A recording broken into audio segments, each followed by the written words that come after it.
MEA international expo 2026 मध्ये सर्व कॅटेगरीचे तर उद्योजक आहेतच, पण सर्व स्केलचे पण उद्योजक यामध्ये आहेत. यामध्ये आम्ही काही लाईफस्टाईल पवेलियन करतोय, ज्यामध्ये त्यांचा मोठे बिझनेस हाऊसेस हे शोकेस करणार आहोत. त्याचबरोबर मिड सेगमेंटसाठी स्टॉल्स आहेत आणि जे सर्वात नवीन उद्योजक आहेत आपल्या समाजामधले, त्यासाठी आम्ही टेबल स्पेसेस केले, जे आपण सिलेक्शन बेसिसवरती देणार आहोत.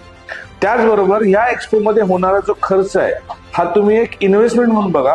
ती एक ऑपॉर्च्युनिटी कॉस्ट आहे. त्याचा रिझल्ट तुम्हाला डायरेक्ट लीड मधनं काही बिझनेसला भेटेल, काही बिझनेसला तुम्हाला राईटफुल पार्टनरशिप मधनं भेटेल, किंवा काही बिझनेसला पुढे येणाऱ्या काळामध्ये होणाऱ्या तुमच्या नवीन नेटवर्किंग मधनं भेटेल. तर त्या पद्धतीने तुम्ही तुमचा स्टॉल डिझाईन करा, त्या पद्धतीने तुम्ही तुमचं मार्केटिंग करा आणि वेगवेगळ्या पद्धतीने तुम्हाला त्या स्टॉलचा किंवा एक्सपोचा वापर करून घेता येईल.